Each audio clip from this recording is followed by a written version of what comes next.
Bonjour et bienvenue sur Avec la frustration du célibat. Alors, je sais que ça fait un moment depuis que j'ai posté de vidéos. En fait, la raison principale, c'est juste que j'ai vraiment l'impression d'avoir donné ce que j'avais à donner pour la période. J'ai fait des vidéos pendant, je crois, 1 an et demi, 2. Et comme je dis, j'ai juste l'impression d'avoir donné ce que j'avais à donner pour la période. Mais aujourd'hui, quand même, je viens avec une vidéo que j'ai écoutée et qui m'a fait beaucoup de bien. En fait, c'était plus un rappel qu'autre chose, mais j'ai aimé la manière dont elle a utilisé ses propres mots, ses propres expressions. En tout cas, cette vidéo m'a touchée, elle m'a vraiment touchée et puis j'ai pensé à vous. J'ai pensé à vous, mes chères dames célibataires. Et je me suis dit, fallait que je partage avec vous parce que j'ai vraiment été bénie. Sans plus tarder, je vais vous introduire Pasteur Viviane Dallo. Et je vous prie de mettre en commentaire ce qui vous aura touché, ce qui vous aura marqué. Et voilà, donc on se dit à très bientôt et que Dieu vous bénisse. D'abord à définir c'est quoi la femme. Parce que nous sommes en train de parler de la femme. Depuis que je suis née, on parle de la femme. Mais c'est qui la femme? Depuis que tu existes, on parle de la femme. Et souvent, et certaines fois, la jeune fille se soustrait de la femme. Quand on dit réunion de femmes, elle les voit, réunion de toutes celles qui sont mariées, de toutes celles qui ont des enfants, elle ne se voit pas elle. Alors que la femme, tel que le dictionnaire le définit, la femme, c'est une personne de sexe féminin. Selon les dictionnaires, une femme, c'est un adulte de sexe féminin. Il faut que chacune de nous comprenne ce que c'est que la femme. Quand tu te dis tu es femme, il faut que pendant que tu t'appelles femme, que tu sois consciente de ce que tu dis. Quand tu dis que tu es un homme, sois conscient de ce que tu dis. C'est quoi un homme? C'est quoi une femme? Selon la Bible, et je préfère que tu considères la définition de la Bible de la femme. La définition plutôt de la femme selon la Bible. Parce que toi et moi, nous n'existons pas par hasard. Nous n'existons pas par la puissance d'un être humain. Nous existons par la puissance de Dieu, par la volonté de Dieu. Et chacune de nous existe parce que Dieu veut qu'elle puisse exister. Alors, selon la Bible, la première définition, la femme est celle à qui Dieu a pensé après avoir créé l'homme. Quand on me demande, Viviane, c'est qui la femme?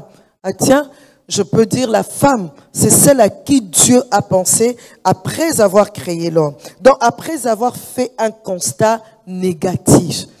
La femme, oui, il faut que tu aies ça en tête. Tu veux vivre la maturité. Tu veux devenir mature, il faut une connaissance, il faut que tu aies cette connaissance basique. Si tu n'as pas cette connaissance basique, il te sera difficile d'être cette femme mature pour une église forte et pour une société forte. La femme, elle a été créée par Dieu. C'est celle qui a été créée, celle à qui Dieu a pensé, pardon. Dieu a pensé à la femme. La première personne qui a eu à penser à la femme, ce n'est pas l'homme, c'est Dieu. Parce qu'il y a des choses, quand tu intériorises ça, même ta façon de penser change. Même ta façon de voir la vie, ta perspective de la vie change. Tu ne seras pas cette femme féministe en train de revendiquer chaque fois quand tu intériorises cela, quand tu comprends cela. Pourquoi c'est moi les hommes? Moi aussi je suis une femme, je peux faire. Nul n'a besoin de faire des bras de fer avec un homme. Il est homme et je suis femme. Comprends qui tu es et gis par rapport à ce que tu es. Compare-toi par rapport au plan de Dieu pour ta vie. Par rapport à ce que Dieu veut pour toi. Pas par rapport à ce que Dieu veut pour ta voisine. Là encore, c'est une autre difficulté. Genèse 2, 15 à 18 nous dit, l'Éternel Dieu prit l'homme et le plaça dans le jardin d'Éden pour le cultiver et pour le garder. L'Éternel Dieu, le verset 16, Dieu donna cet ordre à l'homme. Tu pourras manger de tous les arbres du jardin, mais tu ne mangeras pas de l'arbre de la connaissance du bien et du mal. Car le jour où tu en mangeras, tu mourras. Après avoir dit toutes ces choses, le Dieu Tout-Puissant, le Dieu grand et fort, le Dieu capable de tout, le Dieu qui a donné son Fils unique pour mourir à la croix pour toi et moi. Ce n'est ni ton père, ni ton professeur, ni ce garçon que tu aimes mais qui ne te regarde même pas. Mais c'est le Dieu Tout-Puissant. Dans sa toute-puissance, il fait ce constat, il dit au verset 18, il n'est pas bon que l'homme soit seul, je lui ferai une aide semblable. Moi, à ce niveau-là, déjà, ça me donne une assurance. C'est Dieu qui a pensé à mon existence. Alors, quel que soit ce que quelqu'un peut me dire, quel que soit, je vais enlever le quelqu'un, parce que nous sommes des femmes et nous sommes tellement focus sur l'homme. Alors, je vais parler de l'homme. Parce que les femmes, nous nous détruisons, nous nous faisons du mal à cause d'être trop focus sur l'homme. Comme si notre vie dépendait de l'homme. Ah non, le féminisme par rapport à l'homme. L'égalité du travail par rapport à l'homme. Tout par rapport à l'homme. Au lieu de faire par rapport au plan de Dieu pour nous. Pauvre homme. Qu'est-ce que lui il a fait? Lui aussi il a été créé comme toi. Mais lui il vit selon le plan de Dieu pour lui. Mais toi tu veux vivre selon le plan de l'homme pour toi.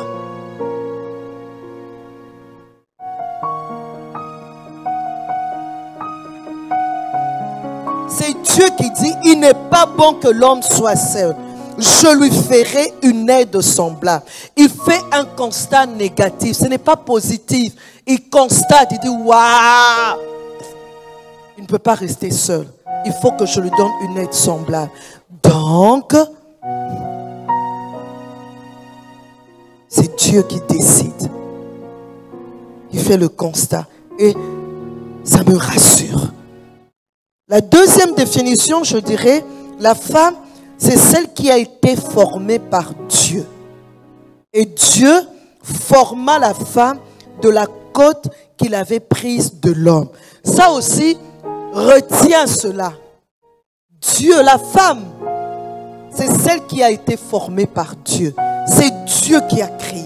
C'est Dieu qui a pris, qui a décidé. Il a endormi l'homme. Nous allons lire le passage. Il a endormi l'homme et il a pris une côte de l'homme et il a formé la femme.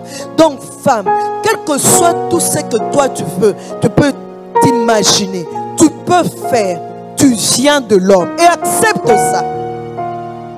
Quand tu commences déjà par accepter ça, tu as déjà une longueur d'avance par rapport à celle qui ne l'accepte pas.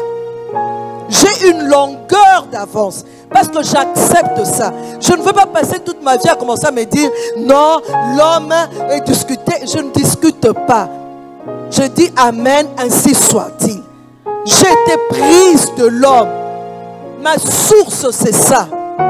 Ma source c'est ça et je l'accepte.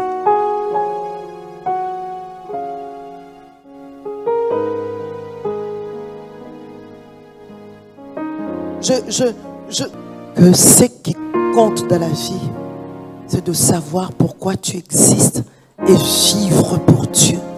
Parce que tu peux avoir ton doctorat, tu peux avoir ta maîtrise, mais tu ne sers, tu n'es pas épanoui. La maturité, la vraie maturité, nous l'avons lu, c'est l'épanouissement. Et une personne épanouie, j'en parlerai. Une personne mature facilite les choses. Donc dans Genèse 2, 23, je reprends. La femme, c'est celle devant qui l'homme s'est écrié en se réveillant. Voici cette fois celle qui est os de mes os et chair de ma chair. On l'appellera femme parce qu'elle a été prise de l'homme. Est-ce que tu suis? On l'appellera femme parce qu'elle a été prise de l'homme. C'est pourquoi l'homme quittera son père et sa mère et s'attachera à sa femme et ils deviendront une seule chair. Donc, quand Dieu a créé la femme, l'homme est endormi. Une fois qu'il se réveille, il fait un constat et il se crie devant la femme, émerveillé devant la femme, pour te dire que l'homme est toujours émerveillé devant une femme. Mais quelle femme mature, qui sait ce qu'elle est, qui ne te complique pas la vie, qui ne te rend pas la vie difficile, qui te fait tout le temps sentir que sa vie dépend de toi. Si toi tu n'appelles pas l'argent, si toi tu ne donnes pas l'argent, si toi tu ne dis pas que tu l'aimes, si toi tu ne fais pas ci, elle ne se sent pas vivre. Tu ne vis pas par le je t'aime d'un homme, tu ne vis pas par la poche d'un homme, tu vis par Jésus-Christ.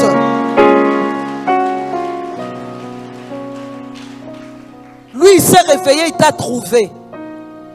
Et il s'est écrié, waouh, voici cette fois-ci, écoutez la voix de Dieu. C'est pourquoi, jeune fille, tu aspires au mariage. Apprends à grandir dans la connaissance de Dieu. Apprends à grandir à progresser dans ta manière de lire la parole de Dieu.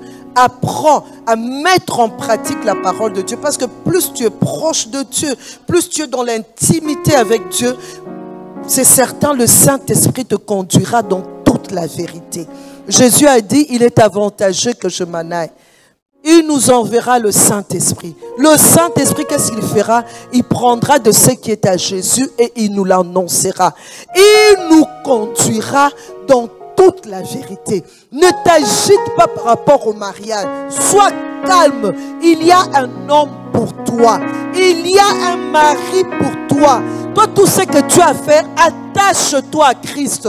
Tu as envie de poser beaucoup de questions qui te viennent en tête. Mais maman Viviane, comment toi tu as fait? Qu'est-ce que tu as fait? Comment tu as su que c'était les pasteurs Roland? Comment tu as su? Toutes ces questions-là, je réponds toujours aux jeunes filles. Je ne suis pas restée là, je commençais à dire, Seigneur, donne-moi un mari. Seigneur, s'il te plaît, je dois me marier. J'étais sûre que j'allais me marier. Ce que j'ai fait, j'ai travaillé sur ma marche chrétienne. Lire la parole de Dieu et la mettre en pratique. Lire la parole de Dieu et la mettre en pratique.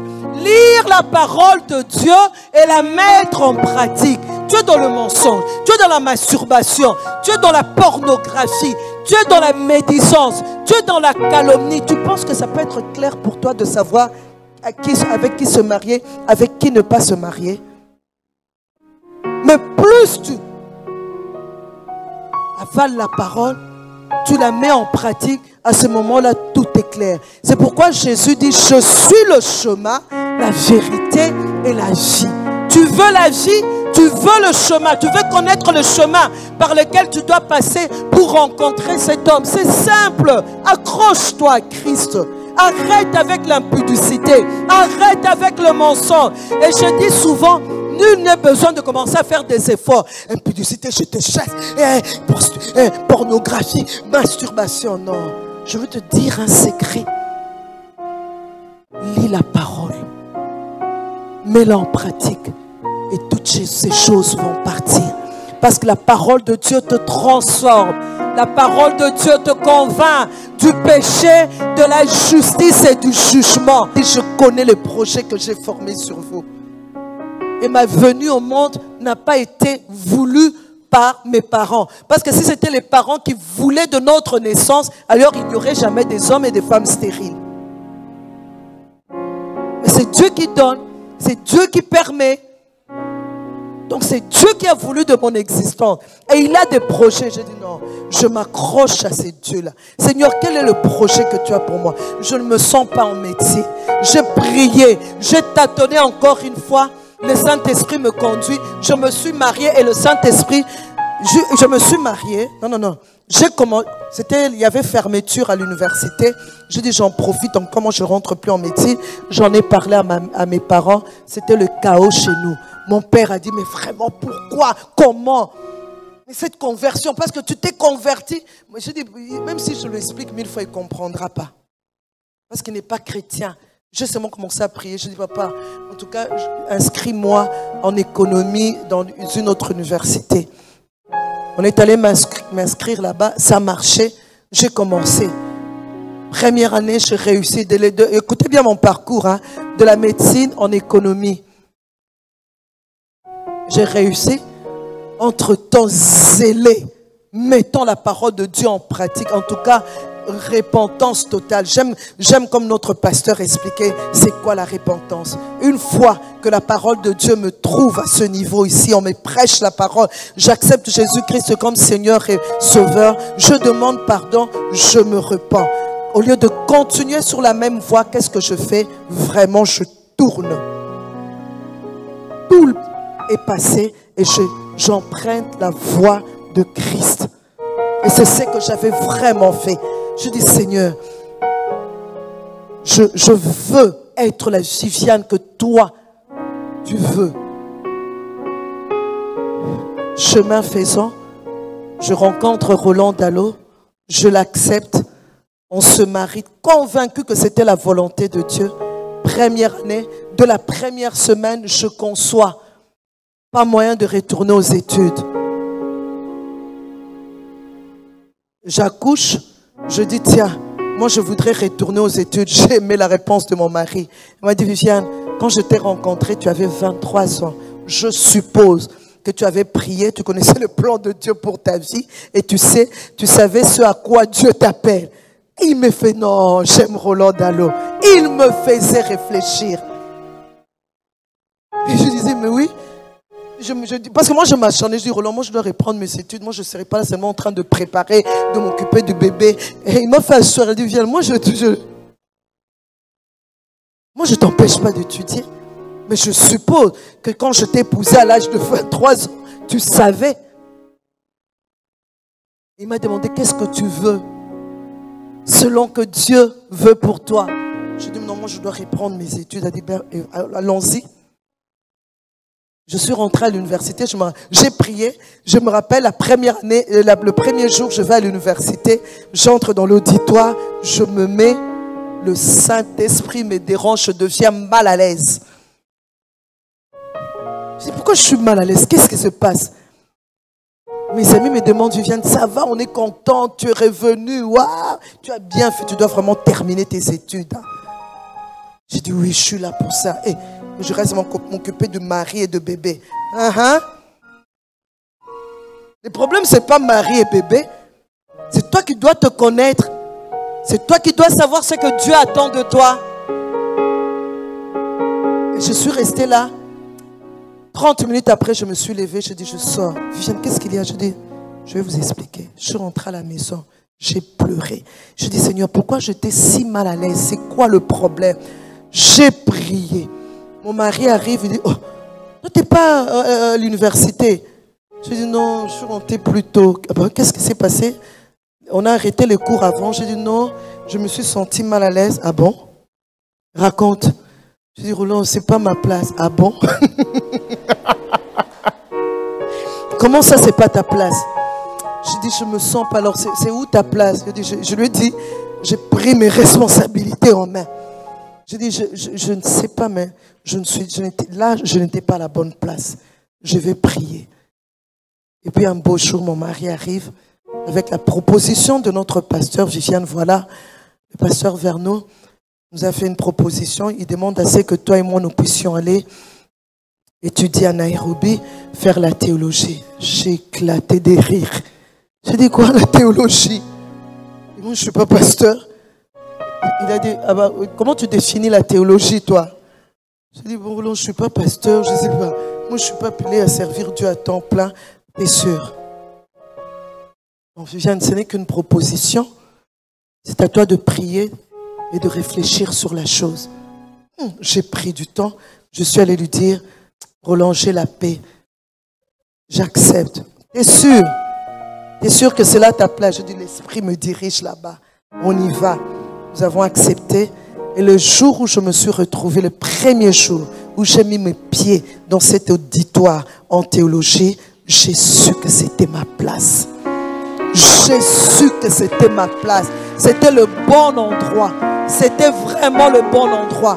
Quand j'ai commencé à apprendre, à étudier, j'étais émerveillée par ce que j'apprenais. C'était pas comme quand j'étais en médecine, ce n'était pas comme quand j'étais en économie. C'était vraiment l'endroit que Dieu voulait pour moi. Et j'ai reconnu mon appel et voilà où je suis.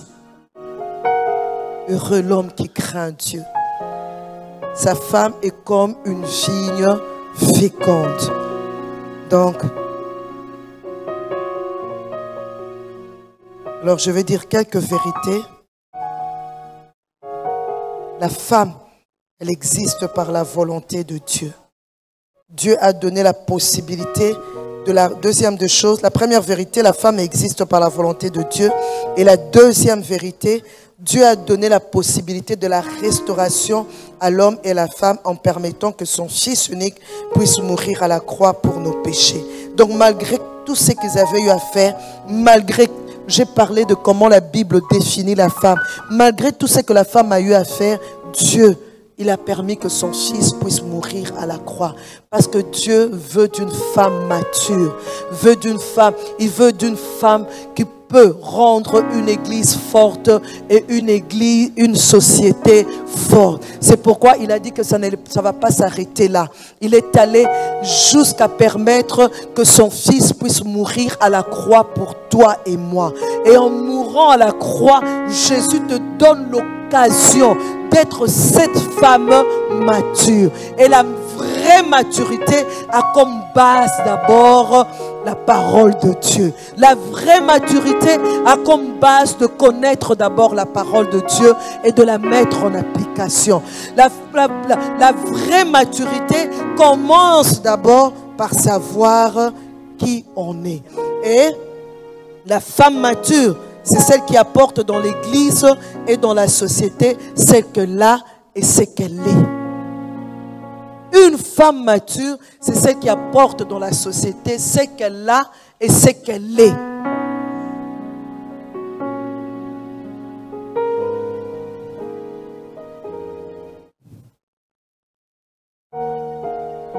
La femme mature, c'est celle qui sait exactement qui elle est au niveau de son identité.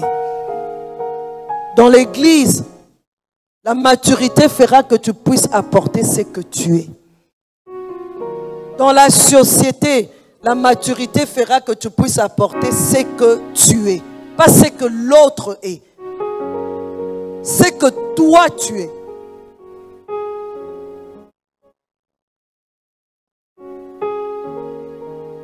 Quand tu ne sais pas qui tu es, que vas-tu accomplir? Parce que la maturité, c'est un accomplissement. Quand tu ne sais pas qui tu es, qu'est-ce que tu vas accomplir? Quand tu ne sais pas qui tu es, tu prendras la mauvaise place dans l'église. Dieu t'attend peut-être dans la conduite de culte, mais toi, tu envies tellement la place de tel, tu vas être chef de protocole. Mais quand tu sais qui tu es, tu seras à la bonne place. Peut-être que Dieu te veut pour la propreté de cette église. Parce que Dieu ne bénit pas seulement les personnes qui prêchent. Dieu bénit aussi même celles qui s'occupent de la propreté de l'église. Celles qui s'occupent de les toilettes. Celles qui s'occupent de ranger les chaises.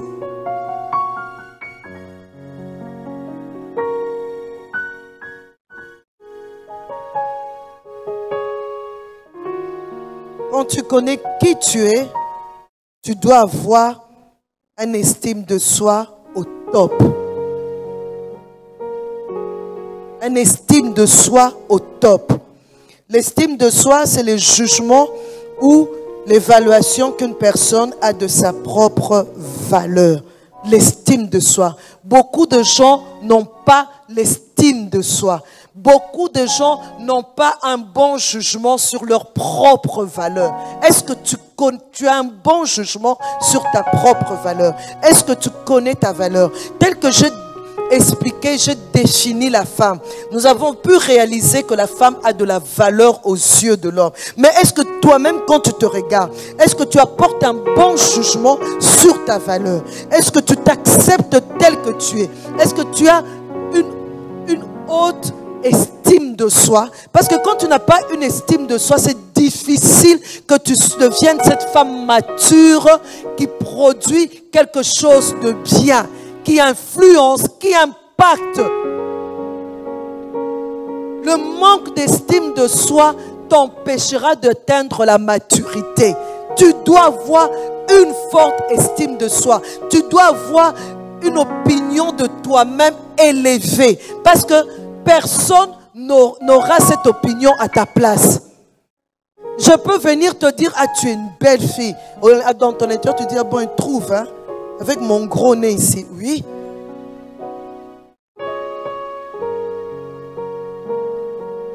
Apprendre à t'aimer parce que Dieu veut de ton existence. Apprendre à t'accepter. Apprendre à accepter la personne que tu es. Avec le visage, le physique que tu as. Avec le quotient intellectuel que tu as. Parce qu'il n'y a personne ici sur terre qu'on peut appeler bête. Non, elle est bête. Non, non, non, non, non, non, non. Il peut me définir une personne bête. C'est quoi une personne bête? Une créature de Dieu. Dieu dans sa toute puissance t'est créé. Je peux avoir un quotient intellectuel bas, mais je ne suis pas bête. Et puis apprendre à s'accepter. Dans ma famille, nous sommes 2 filles. Si tu me compares à ma soeur, on est très différents physiquement. Elle et moi, nous sommes différentes physiquement. Et j'ai beaucoup aimé ce que ma mère nous a appris. Elle nous a appris à nous accepter. Pas de comparaison entre nous. Elle nous a appris à valoriser nos points forts. Elle me disait, Viviane, tu sais, avec ton corps, le pantalon t'ira très bien. Quand tu es en pantalon, ça te va bien. Tu regardes ma soeur, elle est généreuse de derrière. Moi, je ne suis pas généreuse de derrière. Dieu ne m'a pas fait cette grâce-là. Mais elle n'est pas plus heureuse que moi. Je suis heureuse, elle est heureuse. Avec son corps par rapport à la mission que Dieu lui a donnée. Chaque fois qu'elle me dit, Viviane, regarde un peu, est-ce que je suis décente? Je dis, tu souffres. Hein? Tu dois tout le temps passer ton temps à demander si tu es décente. Tu vois maintenant sa souffrance, tu l'envies. Toi, tu commences à la vivre, mais sa souffrance, c'est celle-là. Accepte ce que tu es. Je n'ai pas les mêmes jambes que toi. Dieu m'a donné des petites jambes. Maman, toi, tu passes tout ton temps à mettre des jupes qui arrivent là alors que tu as des jambes. Quand tout le monde regarde, qu'est-ce qu'elle a fait là? Prends conscience que voilà ce que sont mes jambes et voilà le style d'habillement que moi je vais avoir. La femme mature, je dis, c'est celle qui elle sait qui elle est. Savoir qui tu es. Parce qu'elle apporte à la société celle qu'elle est. Qui es-tu? Pourquoi tu existes? D'où tu viens? Quelle est la mission de Dieu pour toi?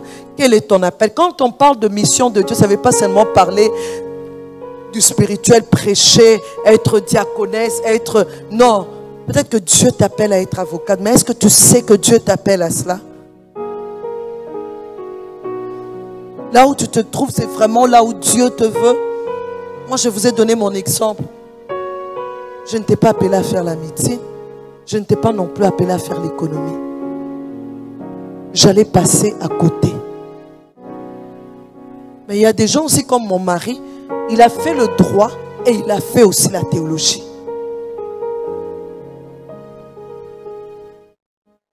On nous a parlé des monovocationnels, bivocationnels, multivocationnels.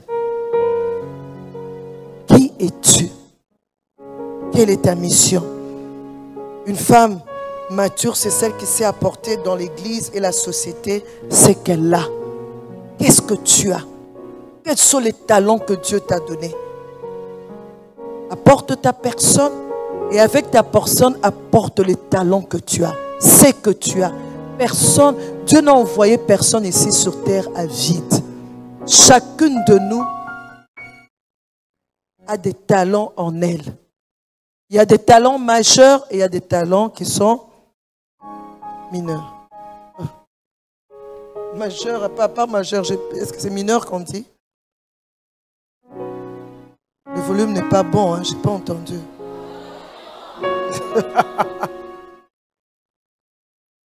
Donc tu as des talents. Il y a des talents qui sont majeurs.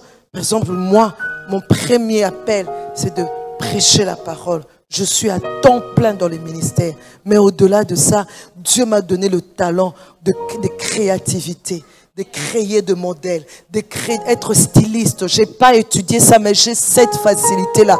D'où j'ai un atelier de couture. Dieu m'a appelé, j'aime aussi tout ce qui est beauté, comment prendre soin de ses cheveux, comment faire. Alors, j'ai eu à avoir aussi un salon de coiffure. Au-delà de ça, j'aime bien parler aux jeunes filles. Je me sens comme un poisson dans l'eau quand je parle aux jeunes filles. Parce que je ne veux pas que les jeunes filles passent à côté. J'aimerais que les jeunes filles fassent mieux que moi. Là où moi j'ai échoué, qu'elles aient réussi. C'est là que je parle aussi de mes faiblesses, je parle aussi de mes forces. J'aime ça. J'encadre les jeunes filles. Et Dieu m'a appelé aussi à parler aux femmes.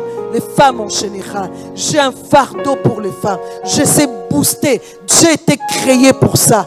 Booster les femmes. Mais je peux aussi prêcher un auditoire mixte. Vous voyez que les talents que j'ai, il y a plusieurs talents, mais ça se classifie. Femme mature pour une église forte et pour une société forte.